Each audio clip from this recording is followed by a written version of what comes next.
અંકલેશ્વરના અંસાર માર્કેટ વિસ્તારમાં નશાકારક ઇન્જેક્શનનું ગેરકાયદેસર વેચાણ થઈ રહ્યું હોવાની ચોક્કસ બાતમીના આધારે state anti narcotics task force CID crime Vadodara ઝોનની ટીમે દરોડો પાડી એક આરોપીની નશાકારક ઇન્જેક્શનના મોટા જથ્થા સાથે ઝડપી પાડ્યો હતો.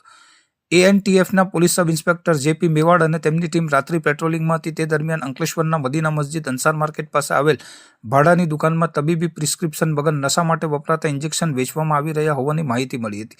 જે આધારે પોલીસે તાત્કાલિક પંચોને સાથે રાખી સ્થળ પર કોર્ડન કરીને દરોડો પાડ્યો હતો.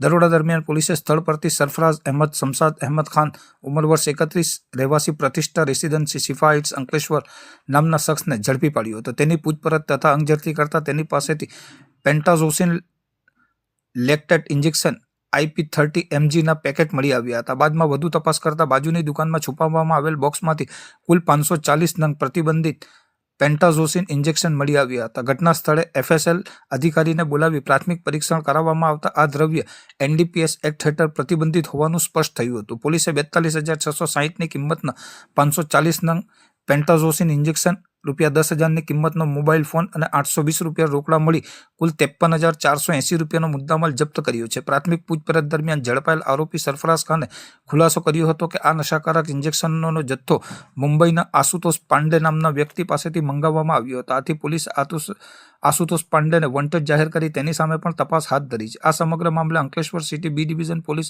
સ્ટેશન ખાતે narcotic drugs and psychotropic substance એક્ટની કલમ હેઠળ ગુનો નોંધવામાં આવ્યો છે. આગળની વધુ તપાસ પોલીસ ઇન્સ્પેક્ટર ચંદનસિંહ ફતાજી ઠાકુરને સોંપવામાં આવી છે.